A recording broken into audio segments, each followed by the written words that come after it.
সব জল্পনা কল্পনার অবসান ঘটিয়ে মির্জা ফখরুল নিজেই বিএনপিকে জয় বাংলা করে দিচ্ছেন। দর্শক, চারদিকে মির্জা ফখরুলের ভারতের পাচাটা নিয়ে তোলপাড় শুরু হয়ে গেছে।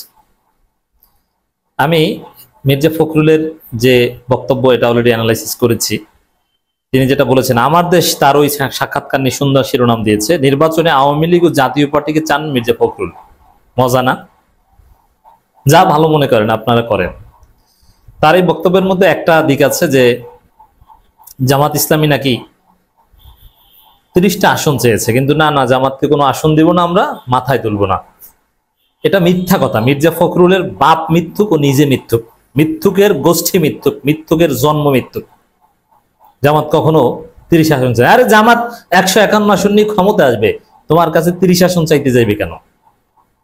মিথ্যুকের গোষ্ঠী মিথ্যুক। বলে এনসিপি কোনো আসন চায় না, অথচ আসন চাইছে এনসিপি। এটা আমরা জানি, কোন জায়গায় কি মিটিং হয়েছে সব জানি। মানে এই বুড়ো বয়সে অসুস্থ মানুষ 2 দিন পর থাইল্যান্ড যায়, আবার সিঙ্গাপুর যায় মাঝে মাঝে ডাক্তার দেখাইতে। এরকম মিথ্যুক কথা, মিথ্যা কথা বলে। ইমান আখলাক তো নাই, আল্লাহর ভয় বলতে কিছু নাই, মরা লাগবে এরকম কোনো চিন্তা নাই। রাজাকার পুত্র মিথ্যুক, ভারতের দালাল মির্জা ফখরুল। ভারতের এই মিডিয়া কি কোন চট্টোপাধ্যায়ের সাথে যে সাক্ষাৎকার দিয়েছেন, মির্জা ফখরুল যে ভারতের পাঁচাটা গোলাম, এটা বলতে আর দ্বিধা নেই। কারণ তিনি বলছেন, ভারত চিন্তা করেন না, আমরা জামাতকে আর প্রশ্রয় দিব না। 30 আসন চেয়েছে, আমরা আসন দিব না। আর আমাদেরকে এক ব্র্যাকেটের মধ্যে দেখেন কেন? আমরা তো আপনাদেরই লোক, আমরা তো মুক্তিযুদ্ধের চেতনায় বিশ্বাস করি, আমরা তো খজু পাগলার লোক। এটা বোঝানোর চেষ্টা করছি। এখন জামাত 30 আসন চায়, এটা যে হাস্যকর এটা তো বুঝেন। যেখানে সারা দেশে জামাতের পক্ষে গণজোয়ার, ডাকসু জাকসুতে যে জামাতের শিবিরের যে ভূমিধ্বস বিজয়, জামাত নেতারা এখন রাজপথে দাঁড়িয়ে বলছে জামাত হবে সরকারি দল, বিএনপি হবে বিরোধী দল। এনসিপি নেতারা যেখানে প্রেডিকশন করছেন যে বিএনপি 50-60 আসন পাবে না, সেখানে জামাত তাদের কাছে 30 আসন চাইতে যাবে কোন দুঃখে? মিথ্যা কথা। আশা করি মির্জা ফখরুল এই বক্তব্য বাংলাদেশের জনগণ অক্ষরে অক্ষরে বিবেচনায় নিয়ে যা করার করবে। জামাত ইসলামীর স্টেটমেন্ট চাই এই ধরনের মিথ্যাচারের, যে মির্জা ফখরুলের মিথ্যাচারের তীব্র নিন্দা প্রতিবাদ জানাতে হবে। প্রমাণ করে দিবে জামাত ইসলামী মির্জা ফখরুল মিথ্যুকের ঘরের মিথ্যুক, রাজাকারের পুত্র মিথ্যুক, রাজাকার পুত্র মির্জা ফখরুল, স্বাধীনতা বিরোধী রাজাকারদের নিয়ে প্রতিষ্ঠিত দলের মহাসচিব মির্জা ফখরুল, সাজাপ্রাপ্ত শান্তি কমিটির নেতা এবং রাজাকারের দল, সেই দলের মহাসচিব মির্জা ফখরুল, শাহ আজিজের দল, আব্দুর রহমান বিশ্বাসের দল, জাদু মিয়ার দল, সালাউদ্দিন কাদের চৌধুরী, আব্দুল আলিমদের দল, রাজাকার যুদ্ধাপরাধী সাজাপ্রাপ্তদের দল বিএনপি মহাসচিব মির্জা ফখরুল ইসলাম আলমগীর। রাজাকার পুত্র কি বলছেন এগুলো? তা জামাত বিবৃতি দিয়ে প্রমাণ করে দিবে মির্জা ফখরুল মিথ্যুক।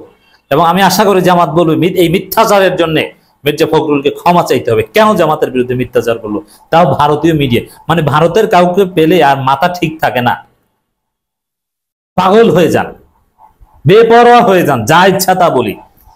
কারণ উদ্দেশ্য তো একটাই, ভারতকে খুশি করা। খুশি করতে যা বলা দরকার, জামাতকে যা ইচ্ছা তা বলা দরকার বলি, কারণ জামাতের বিরুদ্ধে বললেই তো ভারত খুশি। কিন্তু না, ভারত এখন বলবে আপনাদেরকে যে ঠিক আছে আপনাদেরকে ক্ষমতা আনবো, কিন্তু ভারত দিন শেষে চেষ্টা করবে আওয়ামী লীগকে আনা। সেই থিওরিও দিয়ে দিয়েছে মির্জা ফখরুল যে আমরা, এই যে আমার দেশের শিরোনাম, নির্বাচনে আওয়ামী লীগ ও জাতীয় পার্টিকে চান মির্জা ফখরুল। শেখ হাসিনা যে ভুল করেছিল, প্রতিপক্ষকে দাঁড়াতে দেয়নি, আমরা সেটা চাই না, আমরা আওয়ামী লীগ জাতীয় পার্টিকে চাই। কোন কোন মানের ভারতীয় দালাল, ফার্স্ট ক্লাস ফার্স্ট ভারতীয় দালাল, বুঝতে অসুবিধা নেই। তো এই যে বক্তব্য, ভারত তোষণ, ভারতের দালালি ফাঁস হয়ে যাওয়া, এই জায়গায় মানে ঘটনা ফাঁস হয়ে গেছে। বিএনপির চরিত্র এটাই, এটা ফাঁস, ঘটনা সব ফাঁস, পর্দার অন্তরালের সব তথ্য ফাঁস। যে বিএনপি, এটার একটা তাৎপর্য হচ্ছে বিএনপি জনগণের ভোটে বিশ্বাস করে না। বিএনপি মনে করে ভোটের মাধ্যমে ক্ষমতা আসা সম্ভব নয়, ভারত যদি কোনো ষড়যন্ত্র করে তাদেরকে ক্ষমতা এনে দিতে পারে। এজন্য জনগণের ভোটের দিকে তাকান না, তাকান শুধু ভারতকে খুশি করার দিকে। এখন দেখেন এই যে মির্জা ফখরুল যে বক্তব্য, এটা কি মির্জা ফখরুল জানেন না যে তিনি বলেছেন যে আমরা আওয়ামী লীগ এবং জাতীয় পার্টিকে নির্বাচনে চাই? অবশ্যই এটা নিয়ে ঘটনা ঘটতে পারে। বিএনপি রুহুল কবির রিজভী কিনা বিবৃতি দিয়ে দেয় তারেক রহমানের নির্দেশে, যেটা মির্জা ফখরুলের ব্যক্তিগত বক্তব্য, আমরা আওয়ামী লীগকে নির্বাচনে চাই না। এই বিবৃতি বিএনপি দিতে বাধ্য হতে পারে। এখন মহাসচিবের বক্তব্য কেউ যদি বলে ব্যক্তিগত বক্তব্য, তাহলে তো খেলা জমবে। এর মানে কি ধৈঞ্চা মহাসচিব? ওদিকে ছাত্রদল নেতা হামিম জিএস ক্যান্ডিডেট ছিল ঢাকা বিশ্ববিদ্যালয় ডাকসু ইলেকশনে, সে বলে যে যেখানে আওয়ামী লীগ সেখানে গণদোলাই পিটাবো। তাহলে নির্বাচনে চাইলে তাদেরকে পিটাবেন কেন? আবার আওয়ামী লীগ যে মিছিল করে তাদেরকে ধরেন কেন বিএনপির লোকজন? আপনার মহাসচিব তো নির্বাচনে চায়, ফাইজলামি শুরু করছেন। এখন এই আওয়ামী লীগকে জাতীয় পার্টিকে নির্বাচনে চাই বা সুস্পষ্টভাবে ভারতের দালালিমূলক কথা বললে যে বিএনপির ভোট কমবে, এতে যে বিএনপি আরো কঠিন পরিস্থিতিতে পড়বে দেশে, এটাকে মির্জা ফখরুল জানতেন না? জানতেন। তারপর কেন বলেছেন? কারণ মির্জা ফখরুল জানেন যে এইসব ভোট টোটের হিসাব করে লাভ নাই, ভোট আমাদের এমনি শেষ, চান্দাবাজি করতে করতে আমাদের ভোট নাই হয়ে গেছে। তাহলে ওই ভারত যদি আমাদেরকে ক্ষমতা এনে দেয়, এটা হচ্ছে মির্জা ফখরুল এখন মানহাজ।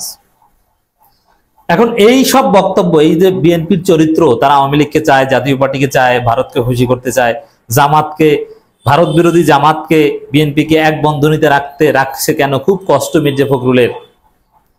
এইসব কথা ফাঁস হওয়া বা এগুলো বলার মাধ্যমে বিএনপিকে জয় বাংলা করে দিলেন মির্জা ফখরুল। এতে মির্জা ফখরুলের ভোট আছে?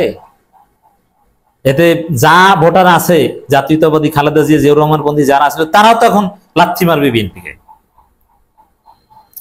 এই হচ্ছে অবস্থা। দর্শক, আপনি চিন্তা করেন কি করবেন আপনি। এখন তারেক রহমানের সামনে উপায় আছে দ্রুত মির্জা ফখরুলকে পাবনায় পাঠিয়ে দেওয়া, দ্রুত এখান থেকে সরিয়ে দেওয়া এই পদ থেকে, এবং তারেক রহমানকে ক্ষমা চাওয়া, না না না মির্জা ফখরুল যেটা বলেছে ওটা আমরা মানি না। আমি বিশ্বাস করি যে বিএনপি এ বিষয়ে বলতে বাধ্য হবে যে না, আওয়ামী লীগকে নির্বাচনে চাই, এটা মির্জা ফখরুল ব্যক্তিগত।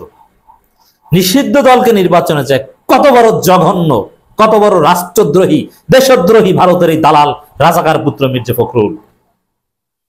এদেরকে আপনারা ক্লিন ইমেজের পরিচ্ছন্ন রাজনীতিবিদ, সিনিয়র সিটিজেন বলেন, সুশীলগিরি মারাইতে আসছেন।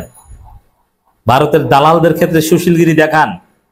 আওয়ামী লীগকে নির্বাচনে চায়, এখন পর্যন্ত শহীদদের রক্তের দাগ শুকায় নাই। আসুন আমরা সবাই জেগে উঠি। মির্জা ফখরুল যেরকম বিএনপিকে জয় বাংলা করে দিচ্ছেন, ওরকম জনগণ বিএনপিকে জয় বাংলা করে দিবে। কিসের বিএনপি? বালের বিএনপি। বিএনপি ধৈঞ্চা দল, এরা প্রধান বিরোধী দল হওয়ার যোগ্যতা রাখবে না। সরকারি দল তো প্রশ্নই আসে না, প্রধান বিরোধী দল হতে। বিএনপির অবস্থা হবে মুসলিম লীগের মতো, জাতীয় পার্টির মতো।